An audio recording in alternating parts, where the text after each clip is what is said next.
Welcome to Context. I'm Brad Harris. Thank you to all of the incredible people who support my work on Patreon. We're only here because of you. Heads up, I've changed my Patreon page URL.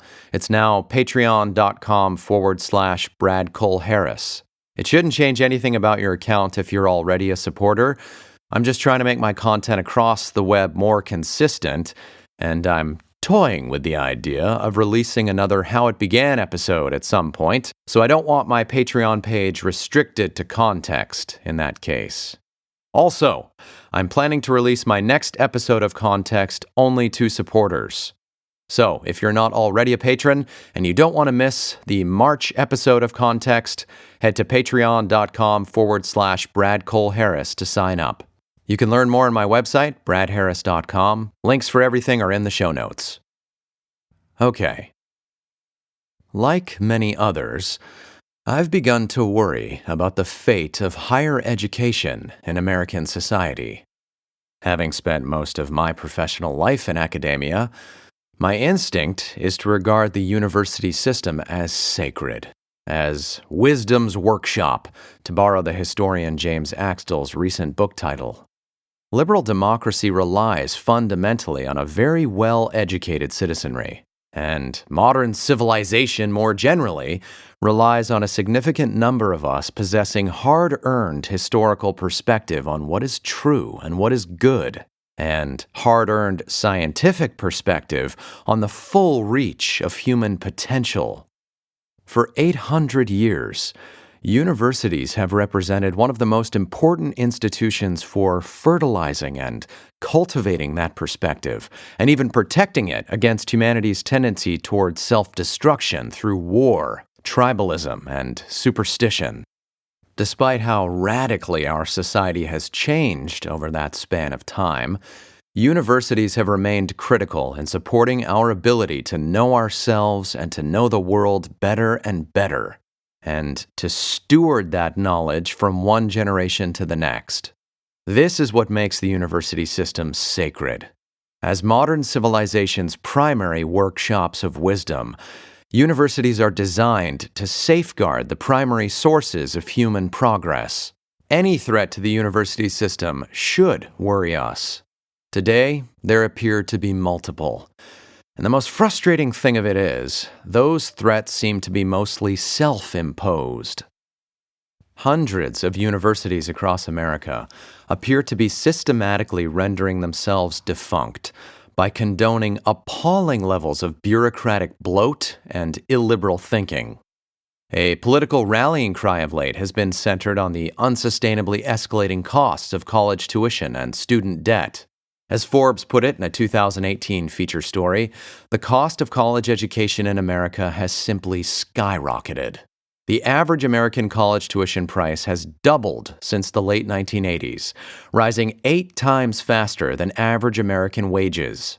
Student loans now make up the largest share of non-housing debt in the United States, more than both credit cards and car loans. Student loan debt currently sits at over $1.6 trillion. What exactly do our young people owe so much money for? In many cases, of course, they owe money for having received a legitimately higher education that will liberate their professional growth. But undeniably, a huge chunk of all that money is owed to bureaucrats who have absolutely nothing to do with education, nothing to do with the 800-year-old legacy of modern knowledge. Take the University of Michigan, for example, which is one of the most popular and prestigious state universities in America, attracting tens of thousands of applicants each year from across the country. The average cost to attend the University of Michigan for out-of-state students is now over $50,000 per year. Where is all that money going? Well, according to recent audits, at least $11 million of it is going to an army of administrative bureaucrats each year.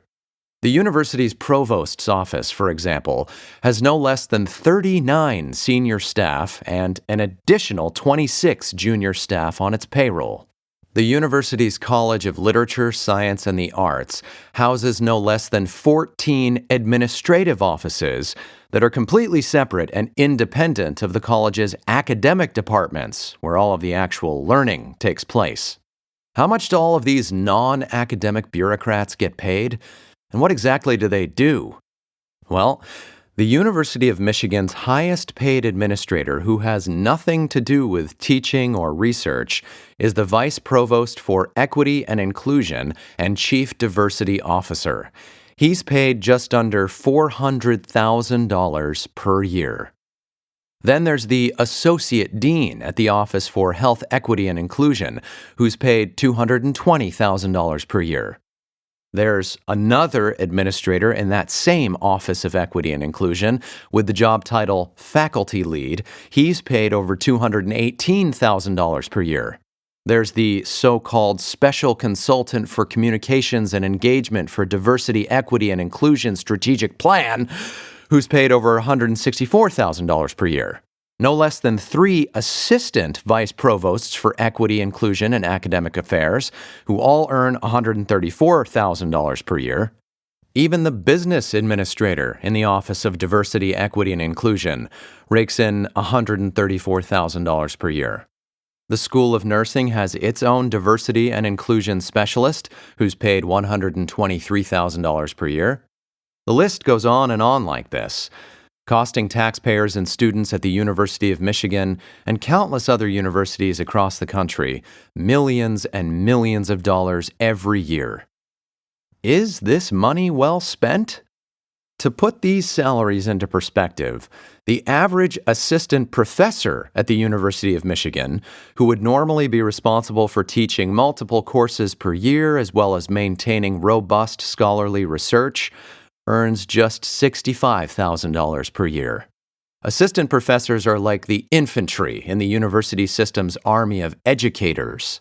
They are the gritty, ambitious, up-and-coming teachers and scholars who have arguably the greatest aggregate impact on college student instruction. Is a chief diversity officer really worth 6 assistant professors? How about fully tenured professors? The generals of the university system's educating force, the scholars who have often spent decades contributing new knowledge to their fields while teaching upwards of thousands of students along the way. On average, full professors earn an impressive $148,000 per year at the University of Michigan, about as much as one of Michigan's Associate Deans of Diversity, Equity, and Inclusion. A bit less than the university's director in the Office of Multicultural Initiatives. Beyond bureaucratic bloat, illiberal thinking is seeping into college curriculums at an alarming rate. A 2019 Gallup survey of over 3,000 full-time U.S. college students revealed that nearly 20% believed that colleges should be forced to censor speech that someone might find offensive. And nearly 80% were in favor of establishing safe spaces on campus designed to censor potentially upsetting ideas.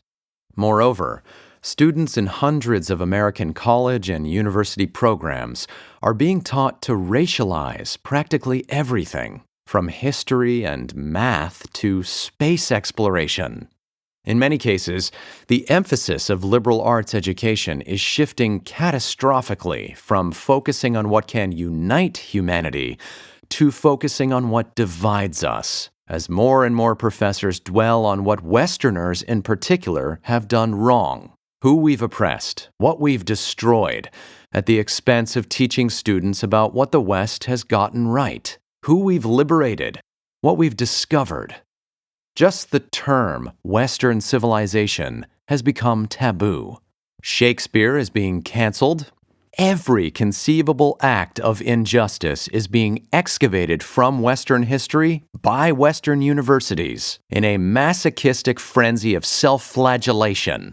Even while present-day atrocities elsewhere in the world, like the Uyghur genocide in China, the persistence of full-on slavery across Africa and South Asia, and the brutalization of women and LGBTQ individuals in conservative Islamic and Christian communities in the Middle East are obfuscated or even justified on the basis of cultural relativism. Of course, it's important for any society to be self-critical, but the extreme that universities are now taking this to is not wisdom, and it's certainly not conducive to a more harmonious, self-confident, cosmopolitan society. Instead, it's dragging us back into the more cynical, suspicious, retributive, zero-sum kind of thinking that oppressed our ancestors for thousands of years. The exact opposite of what universities are supposed to do. And we're paying more for this nonsense than ever before. So, yeah, I'm worried about the fate of our university system. Still, after 800 years, universities nonetheless remain our best investments in progress. Despite the worrying trends I've highlighted, I think it's safe to say that the majority of university faculty and administrators and students across America are still in the business of expanding human knowledge for the better. Many of our civilization's best philosophers and authors and scientists and artists continue to thrive on the historically unique patronage and political protection that universities provide. And certainly, the longevity of the university system makes present trends, however worrying they may be, seem more ephemeral.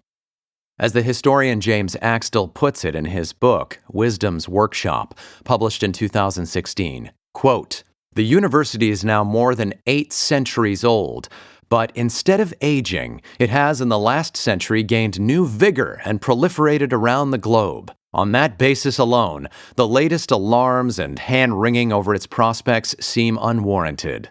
End quote. As a professor at the College of William and Mary with an insider's perspective, James Axtell's historical optimism does help give me hope.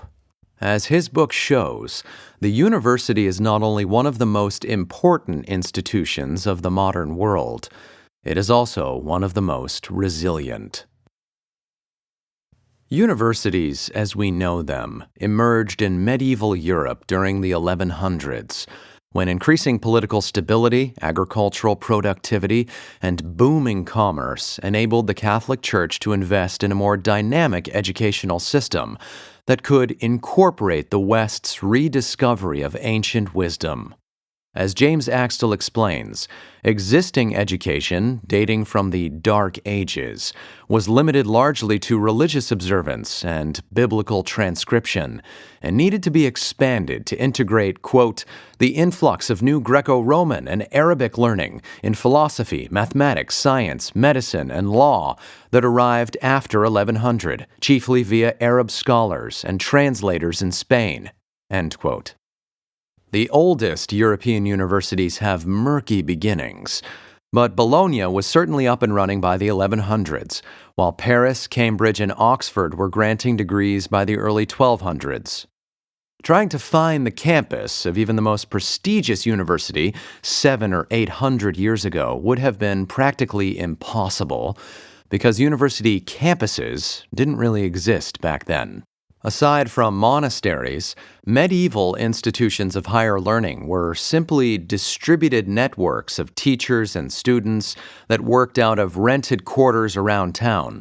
There were no central buildings, no clock towers, no squares, no signs, certainly no gymnasiums. In crowded medieval cities, new students would simply seek out a particular professor at his home or workshop or rented flat.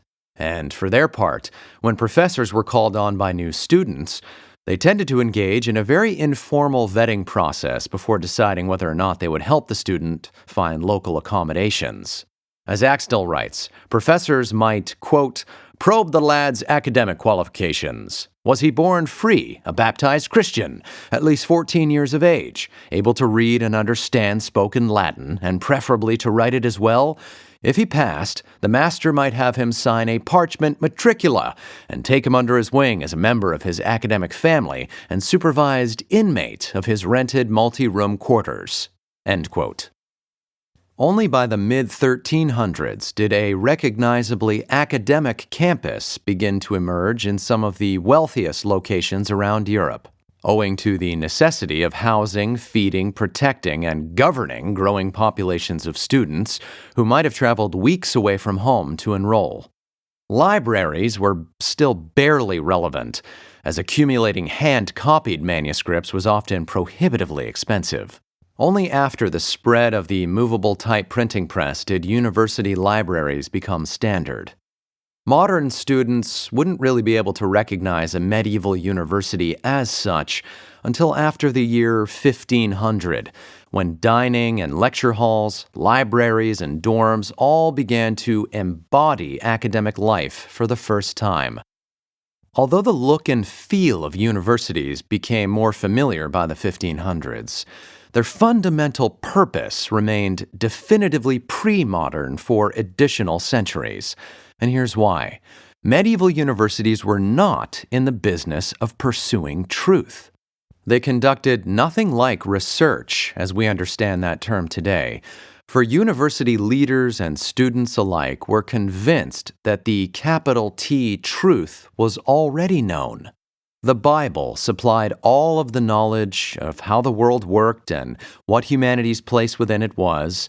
And so the major function of universities until as late as the 1700s, in many cases, was to deepen their students' knowledge of Revelation and to enhance their ability to reconcile biblical teaching with secular concerns. When ancient philosophy began flooding back into Europe via Islamic scholarship, for example, the primary task for most medieval university students was not to learn this new material for its own sake, or for the sake of improving European economics, medicine, industry, or culture, but to learn how to reconcile Islamic scholarship with Christian dogma. To become a full-blown professional scholar with the capacity to teach at a medieval university, most students would need to master the tools of that reconciliation, notably grammar, rhetoric, and Aristotelian logic. There was no such thing as history as we know it, nor was there anything remotely resembling modern science or engineering. In the Middle Ages, secretive guilds and apprenticeships independent of the university system were the source of engineering knowledge, while natural philosophy was only indulged in by a smattering of wealthy or well-connected individuals. The best that most university students and professors could do through the 1500s or so was to study Aristotle's writing on natural philosophy, along with a handful of Arabic scholarship by luminaries of medieval Islam like Avicenna. Still, as Axtell points out, although medieval universities had a fundamentally different purpose in society, they did not, as it turned out, have a fundamentally different value. Quote, "They became repositories of knowledge, ancient and modern, and special workshops of judgment and opinion. Admittedly, they were not incubators of startling new discoveries or practical inventions, as modern research universities are expected to be. As economic engines, they were of modest horsepower and reach. Yet, what they contributed most to a society increasingly dependent on written documents and devoted to the rule of law was trained personnel for the administration of church and state. And beyond their contributions to administration, universities enhanced European culture by focusing powerfully and steadily on the life of the mind." End quote. In other words, the university system that was beginning to mature throughout Europe during the 1400s and 1500s institutionalized knowledge in the West for the first time in over 1,000 years, empowering Europeans to gain a foothold in the methods of reason that would become so important for the establishment of modern philosophy, science, economics, law, and medicine in the generations to come. Although there would be no institutional science in the West to speak of until the late 1600s, the scaffolding of rational inquiry that science would require was slowly being erected as medieval university students leaned more heavily on reason to navigate Europe's growing knowledge of the world. Queen Elizabeth I was critical in securing that function for England's universities in particular. In 1571, after over a decade of Elizabeth's growing interest in the institutional development of Oxford and Cambridge, the British Parliament officially established both universities as self-governing corporations, which empowered them to play an even larger role in setting the national tone of a learned society. Humanism began to infiltrate Oxford and Cambridge right from the outset of Elizabeth's reign in the mid-1500s. In their attempt to mature beyond the medieval scholastic obsession with hair-splitting argumentation over how to reconcile Christian theology with rediscovered classical philosophy, English university professors subordinated dialectic squabbling to innovations in logic and rhetoric designed increasingly to appeal to reason rather than religious tribalism. Even more explicitly modern-looking was the manner in which Oxford and Cambridge scholars began to systematically rationalize their curriculums according to late-breaking scientific insights.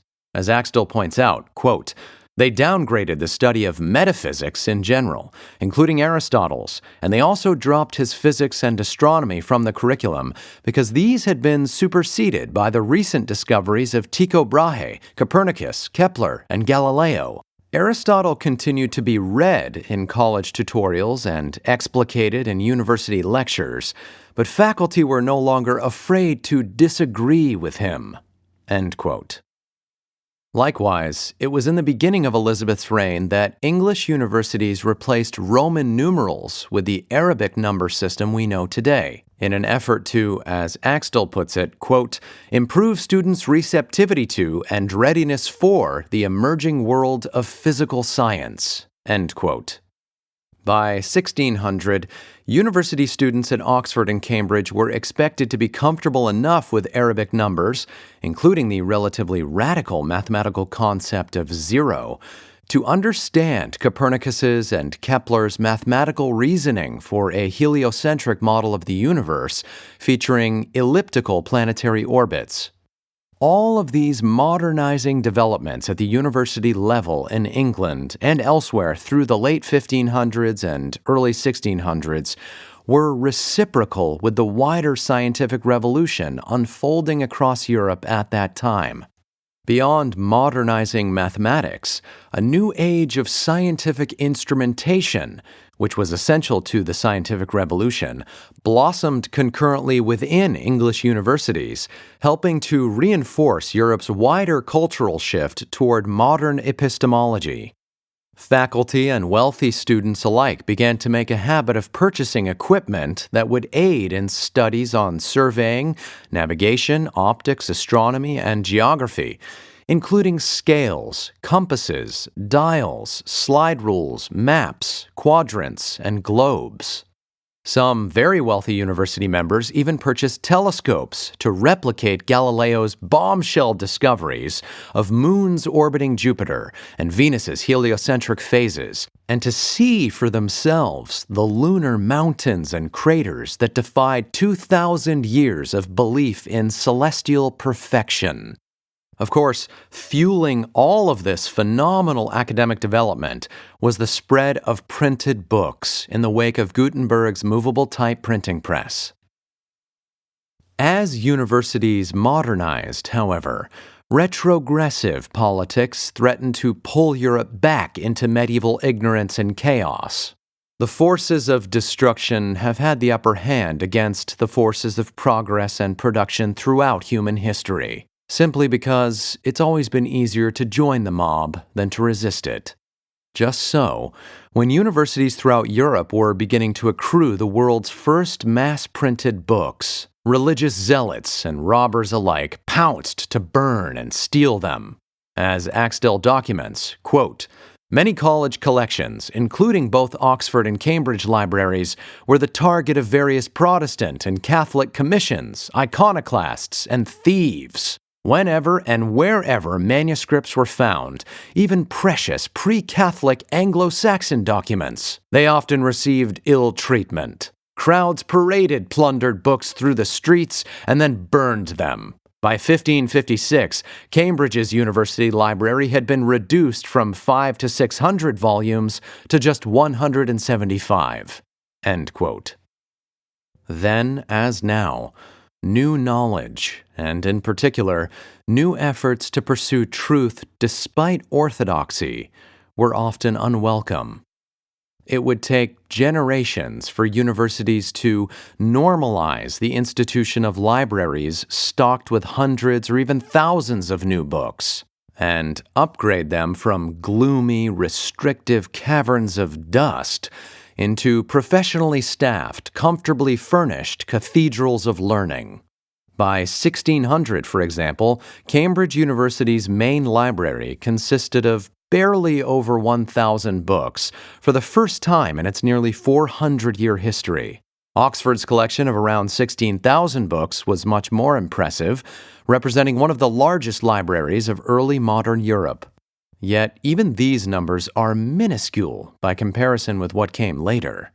Today, Cambridge's main library alone houses over 8 million books, while Oxford boasts over 12 million. The emerging institutional symbiosis between universities and their libraries was profound.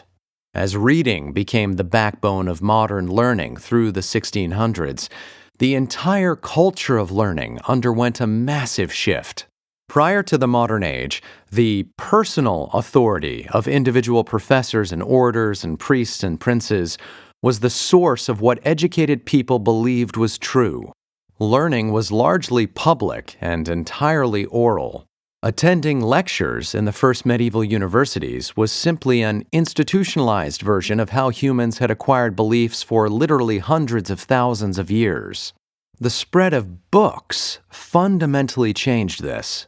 As Axtell puts it, quote, "Book reading became silent and private and tended to invest authority or truth in the text, the printed page, rather than in a speaker's reputation, social rank, or accent. This shift enabled students to question their lecturers more often than had been usual and to search for their own solutions to intellectual problems.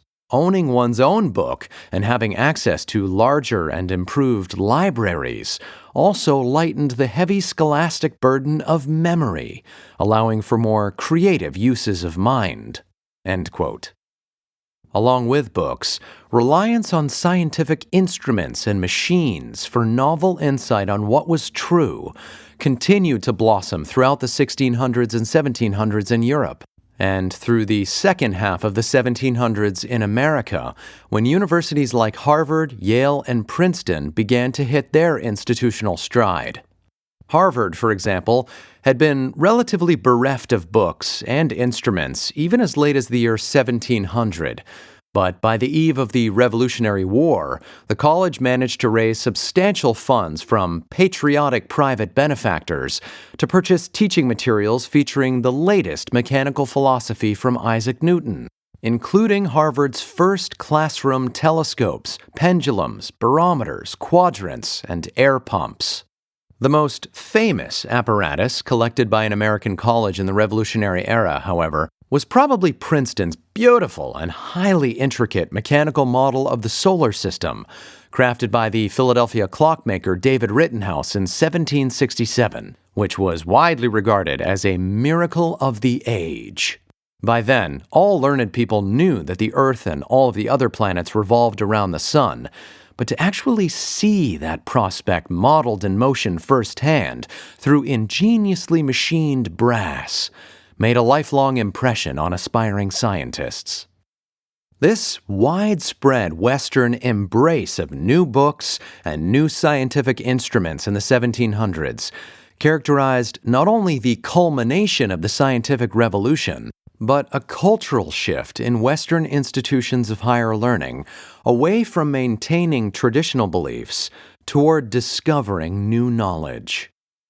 Over the course of the 1800s, academic research itself was institutionalized, primarily in Germany, where thousands of aspiring scientists and professors from America went to study between 1850 and 1900. A new consensus emerged in the German universities of the 1800s. The ultimate goal of academia was not to become educated in what was already known. That was just the first step of becoming a professional scholar. The ultimate goal was to undertake original research in a specialized subject and to publish new, more advanced ideas and discoveries. As Axtell puts it, quote, "Reading widely, deeply, and thoroughly in his field was certainly expected of a scholar. He would face a grueling oral exam from several professors if he wanted a degree. But the student was soon encouraged to produce, to try his own powers, to see facts for himself, and then to begin investigation." Over the course of the 1800s, the German universities put a premium on published scholarship as the coin of their academic realm. This emphasis on original scholarship worked its way into the curriculum as the Doctor of Philosophy, which was expected to contribute, in some measure, small though it may be, to human knowledge. End quote. This 19th century German model of academia inspired many of the most prestigious universities around the world to begin emphasizing original research as well, especially in America. It is this scholarly ethic that defines modern academia to this day. The concept of tenure went hand in hand with the new emphasis on original research, and was likewise an institutional export from Germany's best universities. Tenure was a radical concept. It essentially made well-established professors immune from political backlash, liberating them to follow their search for truth wherever it might lead them. For professors who published new ideas that might threaten political, cultural, religious, or even economic orthodoxy, tenure protected their livelihood. They couldn't be fired for offending people's beliefs in their pursuit of truth. For example, if a professor published new anthropological or paleontological evidence showing that different ethnic groups of Europeans were much more closely related evolutionarily than people assumed, that might prove highly politically offensive to turn of the 20th century German or American culture. But if the professor published such findings according to professional standards, buttressed by good faith evidence, he didn't have to worry that offending people would cost him his livelihood. If a tenured physicist published breakthrough results on a series of experiments in electromagnetism, he didn't have to worry that threatening to overturn established theory might undermine his professional survival with the gatekeepers of his field. German professors were explicitly freed from those worries because German ministers of education understood that the genuine pursuit of new knowledge required institutional protection. As Axtell writes, quote, "In Germany, that freedom was safeguarded by faculty status as civil servants and established traditions of university autonomy and faculty mobility. It did not extend to political activity or speech outside the university. But without the faculty's essential freedom, an institution, no matter how richly endowed, no matter how numerous its students, no matter how imposing its buildings, was not, in the eye of a German, a university." End quote. It took some time for the rest of the Western world to accept the wisdom of tenure. The American Association of University Professors, for example, officially adopted the concept in 1915, amid the World War tension between loyalty and free speech. War put extreme pressure on university faculty to abandon objectivity, and so the American Association of University Professors bravely determined that the only way to ensure their institutions of knowledge preserved any integrity as such was to implement the system of tenure to shield their professors from a wartime mob mentality. In Germany, the highest academic principle to be protected was called Wissenschaft, which is often translated into English simply as knowledge or science, but which Axtell points out was more specifically understood to be, quote, "knowledge in the most exalted sense of that term, namely, the ardent, methodical, independent search after truth in any and all of its forms, but wholly irrespective of utilitarian application. Wissenschaft was thus the chief goal and process, the highest calling of the scholar." End quote. The extent to which scholars practiced this pure form of the pursuit of truth, and especially the extent to which they published their insights, came to largely determine who deserved the protected status of tenure. By the early 1900s, publish or perish was a common admonition to up-and-coming professors.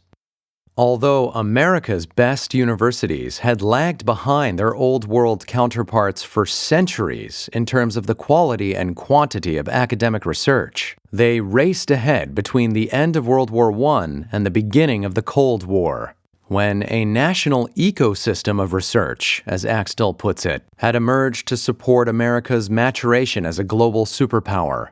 In America, perhaps more than anywhere else in the world in the second half of the 20th century, universities came to be regarded as, quote, "the premier producers and purveyors of knowledge in a world irrevocably beholden to new knowledge for its wealth, health, and wisdom, for the essentials of its well-being and progress." End quote. As Clark Kerr, the former chancellor of the University of California system, pointed out at the end of the 20th century, out of barely 85 institutions in Western civilization established over half a millennium ago that were still in existence, only the Catholic Church, the British Parliament, and 70 universities remained. That exceptional durability is a testament to universities' historical importance. Upon their founding in the dark, cold, and foul-smelling cities of medieval Europe, universities provided humanity with a crucial foothold of institutionalized learning and literacy, on which most subsequent revolutions in knowledge would rely. Tenure has emerged as one of the most crucial facets of that foothold, as a principle of protection against the vicissitudes of politics. But dozens of university leaders are now allowing the mob to shatter that protection and persecute professors who don't toe the right line. Resignations and legal settlements are piling up for the sake of indulging the moral panic of the moment. If university leaders allow this to continue, then the university system may very well render itself defunct within a single generation. For universities to thrive for another 800 years or more, university leaders must rediscover the strength to prioritize knowledge over whatever administrative or political pressure ebbs and flows around its pursuit. For the sake of our civilization, I hope they are up to that task. Or else the future may come to feel more like the past than any of us bargained for. I'm Brad Harris. So long.